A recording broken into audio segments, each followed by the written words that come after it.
Dios, que es rico en misericordia, por su gran amor por nosotros, nos dio vida con Cristo, aun cuando estábamos muertos en pecados.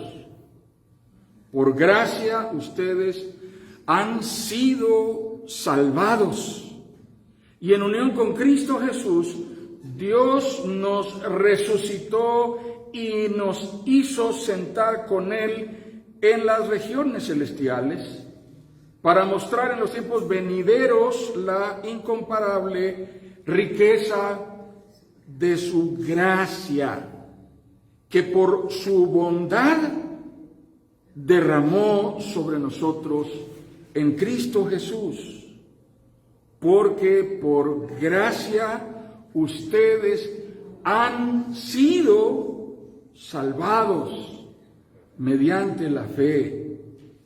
Esto no procede de ustedes, sino que es el regalo de Dios, no por obras, para que nadie se jacte. Porque somos hechura de Dios, creados en Cristo Jesús para buenas obras, las cuales Dios dispuso de antemano, a fin de que las pongamos en práctica. Sentados, hermanos.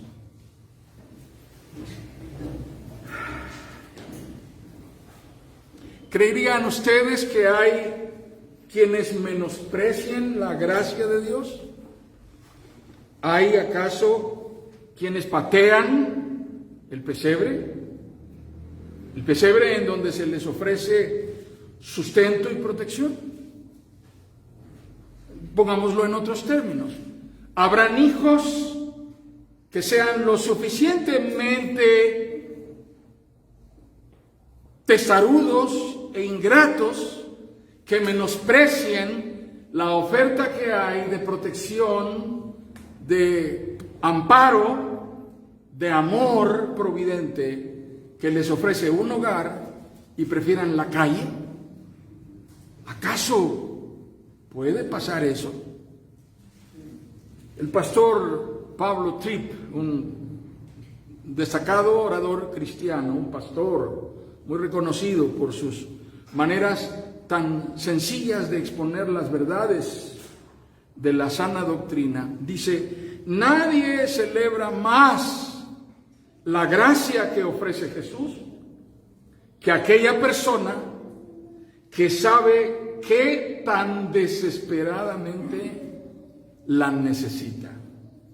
Nadie celebra más la gracia que ofrece Jesús que quien sabe qué tan desesperadamente la necesita. Nadie se muestra más agradecido, dijo Jesús, que quien, habiendo sido perdonado, se sabe más deudor que nadie, que todos.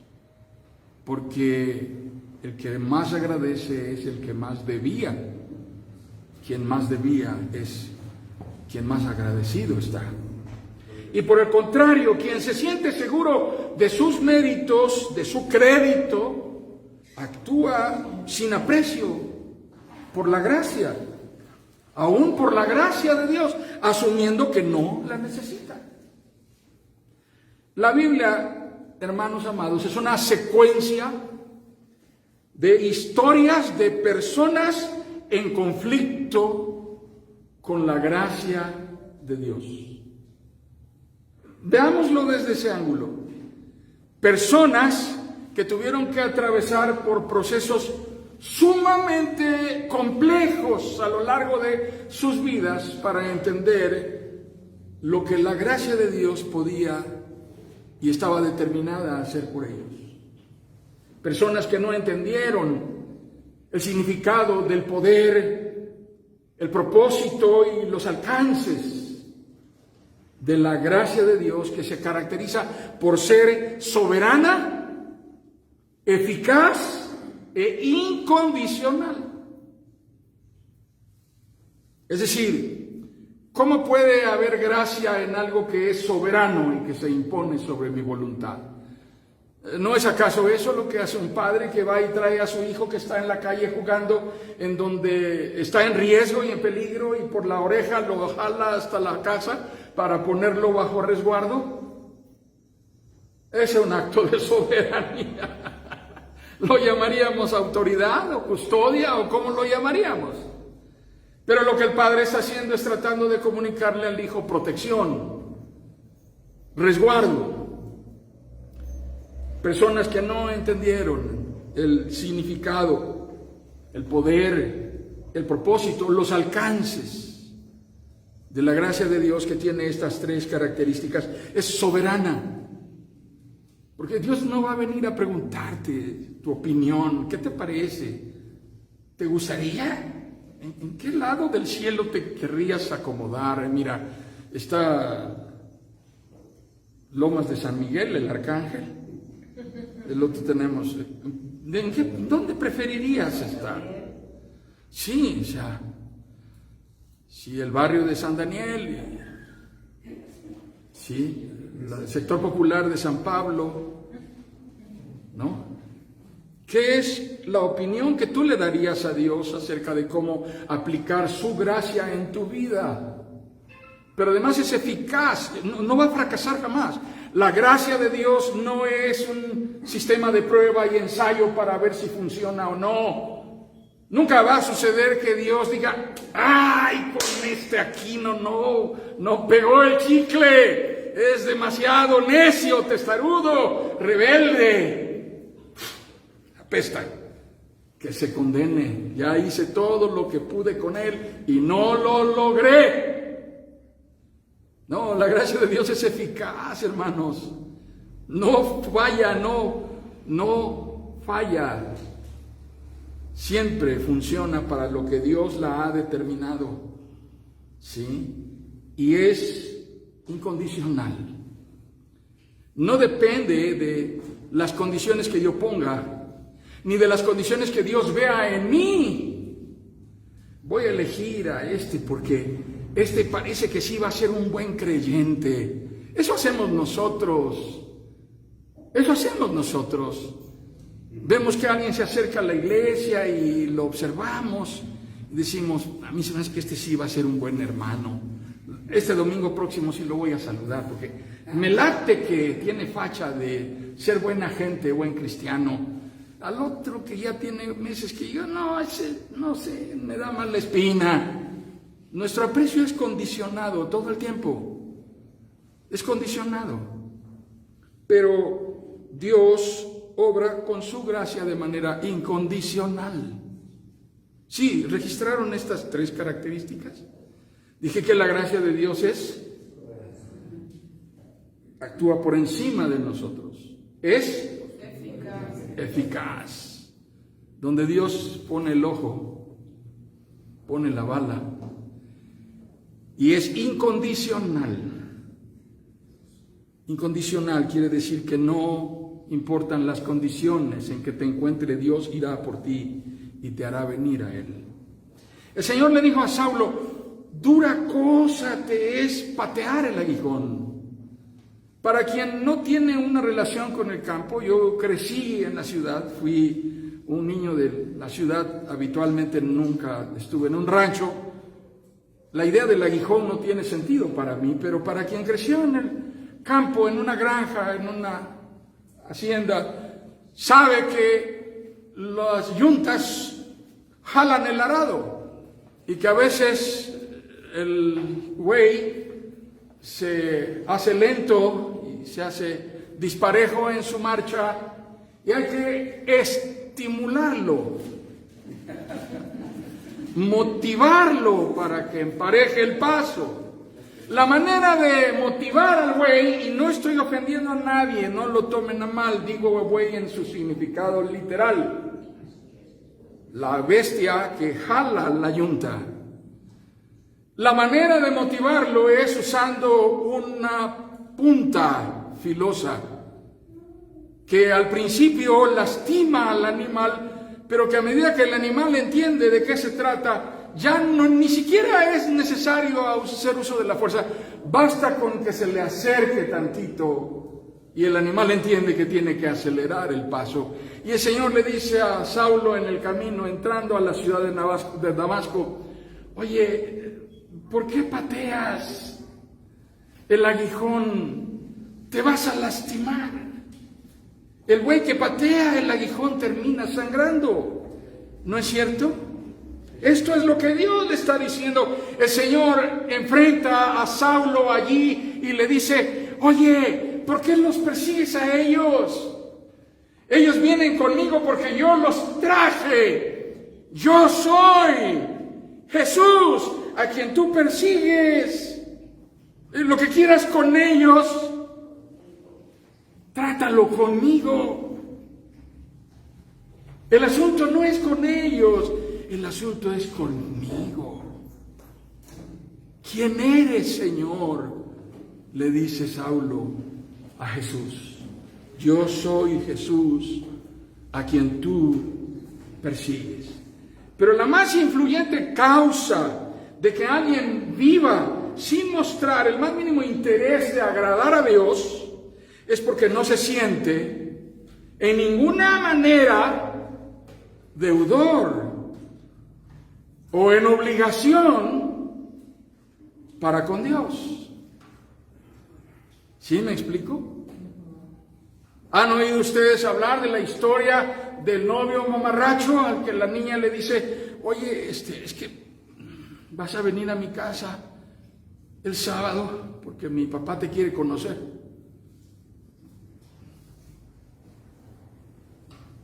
¿Qué me importa tu papá? Y a las 1500 lo convence, ¿verdad? Y el sábado, oye, acuérdate que vas a venir. Y la muchacha apurada porque quiere que el muchacho le caiga bien al papá, le dice, ¿qué te vas a poner? Yo, igual que siempre, o sea, mis pantalones rotos, desgarrados, me costaron 1000 pesos en el Tianguis Pool. y ya mi playera de la muerte lenta, esa es la que traigo, la que me compré recientemente. Ay, no, por favor, quiero que le caigas bien a mi papá. ¿Yo a tu papá? Mira, mija, si te interesa, voy, lo saludo en la puerta y va con su vida, porque tu papá, mira, a mí me importa nada.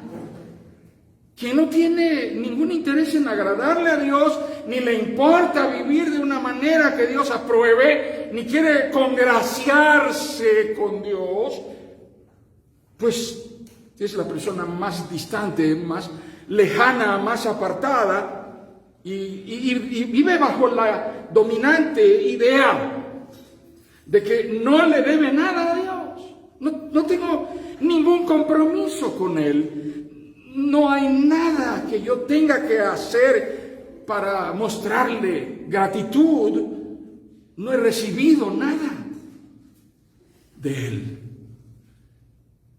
Estamos más orientados en la religiosidad de nuestro tiempo, que es una religiosidad sincretista que mezcla de chile, de dulce y de manteca. Es una religiosidad, además de eso, superficial, light. Es una forma de espiritualidad centrada en el emocionalismo. Estamos más orientados a asumir y creer que es Dios quien está en deuda con nosotros. Es Dios quien está comprometido con nosotros y no termina de ponerse al corriente. Me la debe. Así que vivir bajo esta forma de seducción constituye el mayor impedimento para nuestra definición y para nuestra clara comprensión de lo que significa la gracia de Dios. Qué interesante es esto, ¿verdad?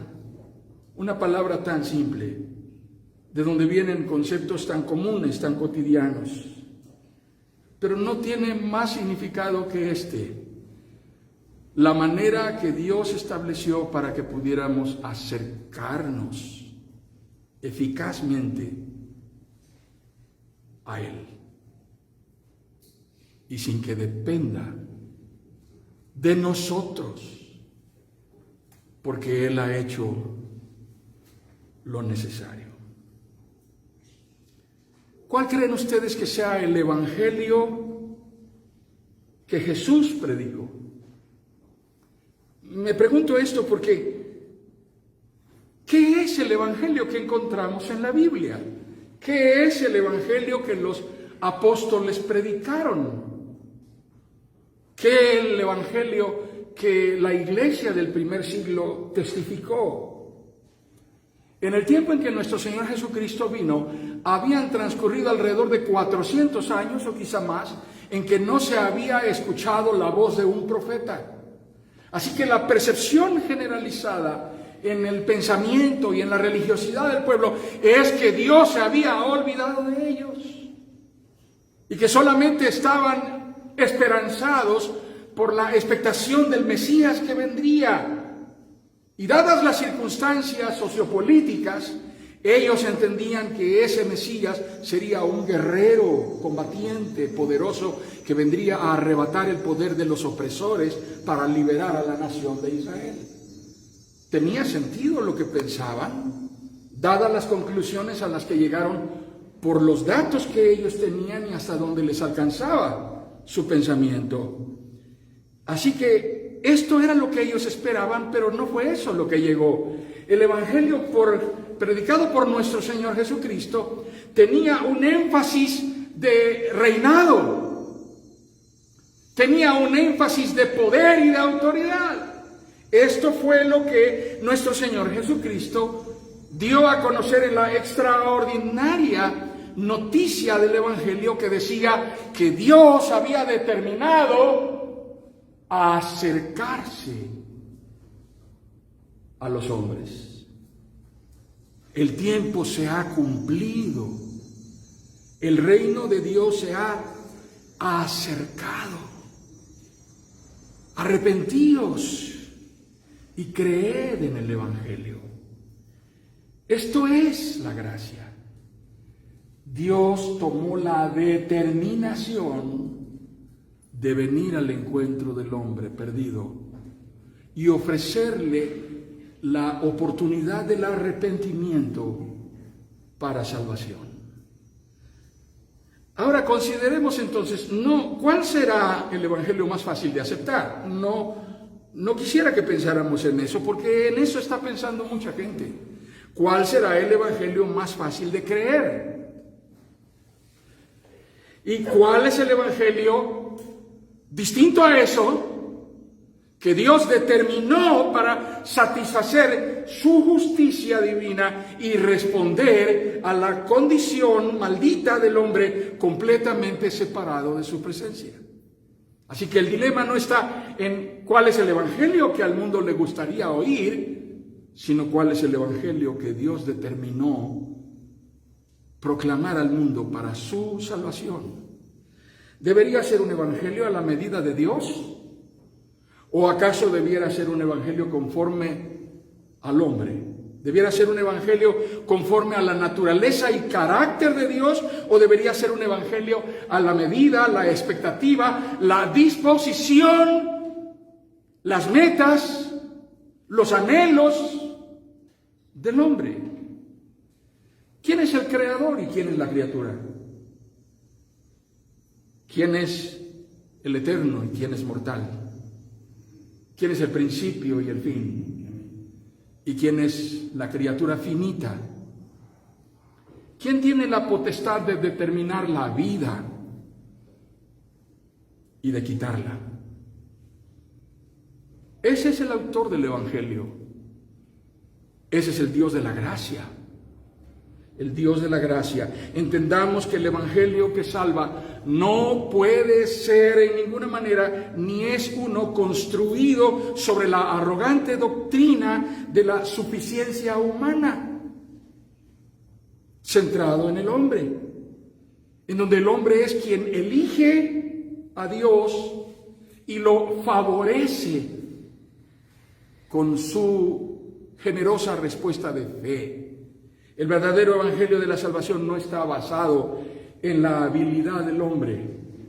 El Evangelio de la gracia de Jesucristo no está basado en la habilidad del hombre para desarrollar por su propia capacidad alguna forma de apego, alguna forma de simpatía, alguna forma de afecto, alguna forma de inclinación o alguna forma de interés por Dios. Nada de eso es natural en nosotros. No hay ninguna forma de salvación que pueda ser eficaz, que pueda ser suficiente, en tanto que depende del interés y la capacidad o la disposición del hombre para volverse a Dios. Aún entre nosotros creyentes y algunas veces ya maduros, cuán difícil es perseverar por nuestra propia fuerza. Cuán fácil es ser fieles solo porque nos hemos determinado serlo. Así que la gracia de Dios nos revela la contundente verdad acerca de aquel que es el verdadero evangelio de la salvación. Una salvación que no puede ser comprada. El que está fundamentado en la naturaleza inmutable, gloriosa, soberana de Dios, que determina todas las cosas sobre la inerrancia y sobre la prevalencia y veracidad de sus propósitos eternos y soberanos. Por eso tu salvación no va a depender de tus propias fuerzas, de tu propia habilidad. Una voluntad soberana determinada para consumar la redención en Cristo y que es poderosa para quebrantar toda potestad hasta destruirla, es también poderosa para guardarnos sin caída para aquel día. Amén. Y a la par con ello puede quebrantar el corazón del hombre para hacerlo volverse rendido en obediencia a Cristo. Así que podemos creer y afirmar que no hay ningún poder de salvación en el evangelio estéril que dice que el hombre será salvo porque posee el poder de hacer la elección correcta para preferir a Dios. No podemos escoger ni siquiera un buen marido o una buena esposa y a medio camino nos estamos arrepintiendo y pensando que si no habrá sido mejor mi primer amor. El problema es que ya ni me acuerdo cuál fue el primero. Y entonces comenzamos a desvariar y nuestra vida comienza a dar bandazos porque vivimos confundidos y vamos a saber escoger entre nuestra mano derecha y nuestra mano izquierda. El Señor dice: aquí yo pongo delante de ustedes camino de vida y de muerte. Pero el corazón del hombre de continuo está orientado solamente al mal. Y esto está escrito. Es palabra de Dios. Este es el retrato hablado de nuestra condición espiritual. Esa también es la verdad bíblica que nos revela que esta forma de gracia la reconocemos así como hemos descrito: gracia soberana, gracia eficaz, gracia incondicional. Una característica más de esta gracia: irresistible. No ha nacido quien le diga a Dios: hoy no, vuelve mañana. Cuando verdaderamente Dios toca el corazón de un hombre, el poder con el que Dios toca el corazón de un hombre lo quebranta de tal manera que no puede rehusarse a responder rendido en arrepentimiento sincero delante del Señor. Interesante, ¿no? Cuántas cosas nos describen la gracia de Dios. Mientras nosotros estamos alejados de Dios, lo único que prevalece en nosotros es temor, ansiedad, culpa, confusión, desvarío. Esta es la razón por la cual la Biblia llama a las personas que viven sin Dios perdidos. La humanidad no se siente perdida. En realidad, si ustedes van en este momento a la plaza central, bueno, no ahí porque está cerrado ahora, vamos al kiosco que está abierto, ¿verdad? Entonces ahí sí, buscan a una persona que se esté comiendo un elote o un licuado de los que hacen ahí, que son famosos, y le preguntan, ¿sabía usted que está perdido? ¿Qué creen que les va a responder? No, claro que no estoy perdido, yo sé en dónde estoy, yo estoy aquí en el kiosco. No tengo esa sensación de estar perdido. El mundo no vive con esa percepción, pero esa es la condición. El Señor Jesucristo dijo, porque el Hijo del Hombre vino a buscar y a salvar lo que se había perdido. Así que hay una condición perdida en el corazón del hombre, atemorizado desde el momento mismo del Edén, cuando fue expulsado de la presencia de Dios. ¿Recuerdan después de la caída lo que pasó? Cuando nuestros primeros padres decidieron oír antes la voz de la serpiente que la voz de Dios. Y Dios vino al encuentro del hombre y el hombre se escondió de Dios. Y Dios le preguntó, ¿dónde estás? Y el hombre le respondió, oí tu voz en el huerto y tuve miedo porque estoy desnudo. ¿Y quién te dijo que estás desnudo? Tuve miedo y me escondí. Esa es la condición del hombre sin Dios, estar perdido y esconderse de su presencia. En nuestra realidad espiritual, vivir con miedo y con ansiedad no es una bendición, es una evidencia de nuestro estado de maldición. El miedo y la ansiedad son signos de nuestro estado caído, separado de Dios.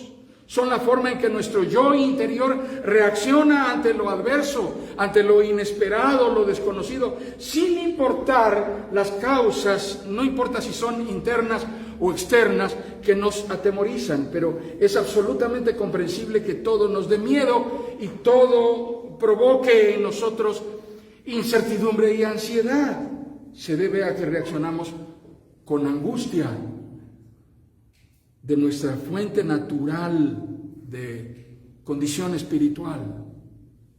No hay certidumbre allí, estamos vacíos, todo nos da miedo. Reaccionamos con angustia debido a que las cosas están fuera de nuestro alcance. Es diferente a cuando estábamos dentro del Edén. Todo está fuera de nuestra capacidad y facultad. Además, permanecemos separados de nuestra fuente natural de certidumbre, que es el Creador. Observen ustedes la conducta de un niño que es castigado por su mamá. Angelito, ¿qué hace mamá cuando te castiga? Dice, a ver, Angelito, ven acá, te vas a parar en esa esquina y no me puedes hablar hasta que yo te llame. Y pasan 30 segundos, pasa un minuto, y un niño que está parado en la esquina, aunque su mamá ande por ahí al lado revoloteando y haciendo el quehacer, comienza a desarrollar interiormente una angustia. Y la desarrolla porque la fuente de su certidumbre es la mamá que lo aisló. Y si lo deja allí más de 3 minutos, el niño va a comenzar a llorar, porque siente que perdió la fuente de su certidumbre. Muchos niños, después de que su mamá los restaura, una vez que fueron castigados, le preguntan a su mamá, ¿todavía me quieres? Porque pensamos que el castigo es una forma de demostración de que ya no hay amor, pero no es así. Reaccionamos con angustia. No somos nosotros mismos nuestra fuente de certidumbre, de seguridad.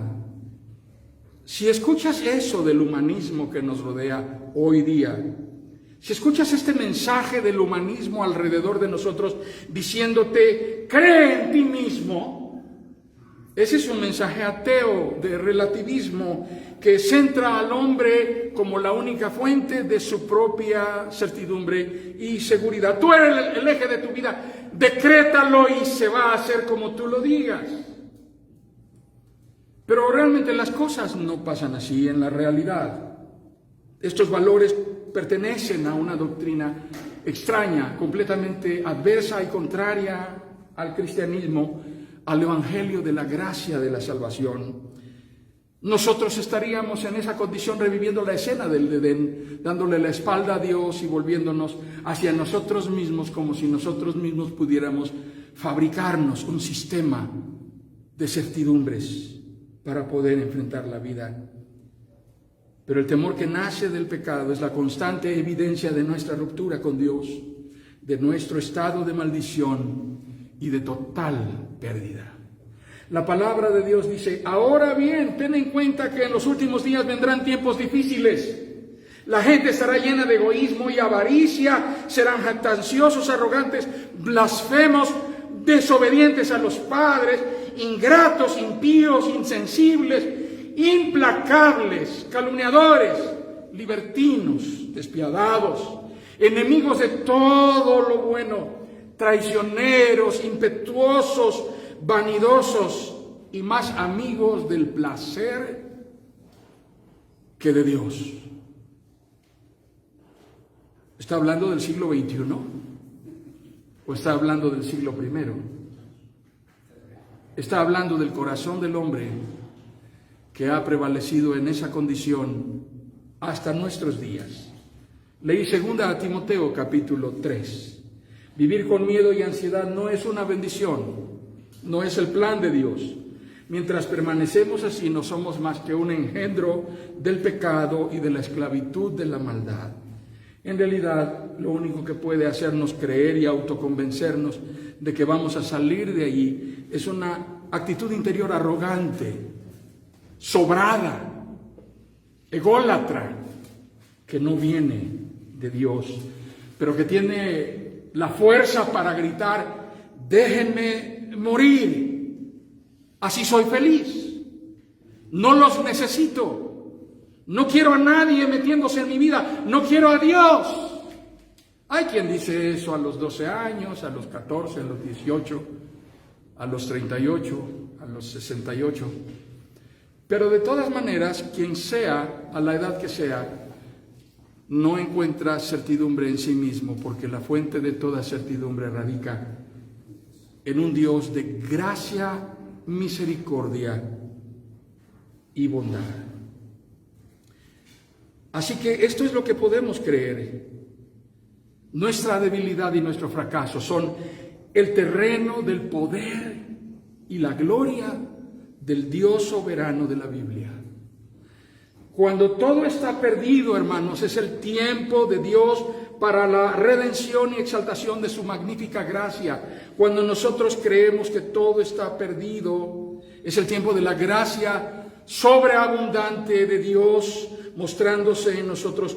Todo aquello que nos da miedo puede ser detenido de golpe solo cuando la gracia de Dios viene a nosotros. La gracia de Dios me dice una y otra vez: ríndelo, renuncia a pretender formar en ti una expresión de autosuficiencia, de omnipotencia, de omnisciencia. No eres Dios. La gracia de Dios no justifica jamás la permisividad. Esta idea que tiene la religiosidad laxa, elástica, para que cada quien viva mediocremente en su andar con Dios y haga creer a todos que es cristiano mientras vive desordenadamente, no es gracia de Dios.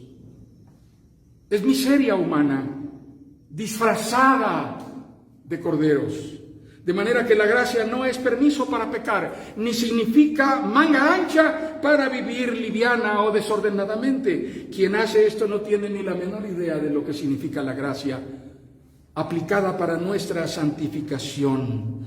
Lo que la gracia es, aplica para que el que está dándolo todo en su rendición a Cristo Jesús pueda perseverar. No se trata de que le demuestres a Dios que ya sabes cómo hacerlo tú solo.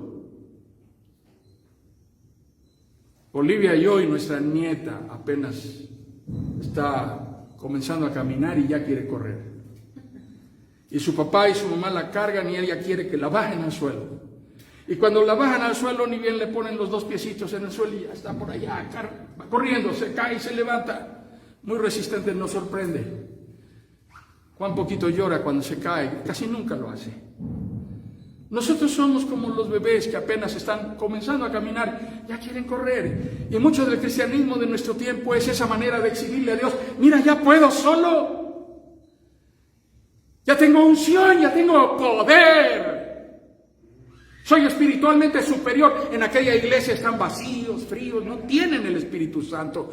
Aquí sí tenemos suficiencia humana. No se trata de demostrarle a Dios que ya sabemos cómo hacerlo solos. Consiste en perseverar en una dependencia creciente de la fidelidad bajo la autoridad de su señorío y en el disfrute pleno de su gracia, en el paso a paso. Somos más maduros, más fuertes, más sólidos, más consistentes, más coherentes, cuanto más dependemos de Dios. Gracia es que le cedas el control a Dios y dejes que Él se glorifique en tu inhabilidad, en tu incapacidad, en tu imposibilidad, en tu debilidad, en tu fragilidad y en tu vulnerabilidad. A la verdad, como éramos incapaces de salvarnos, en el tiempo señalado, Cristo murió por los malvados. Pero Dios demuestra su amor por nosotros en esto, en que cuando todavía éramos pecadores, ¿oyeron eso, hermanos? Cuando todavía éramos pecadores, pregunto a esta iglesia: ¿hay alguno aquí que todavía sea pecador?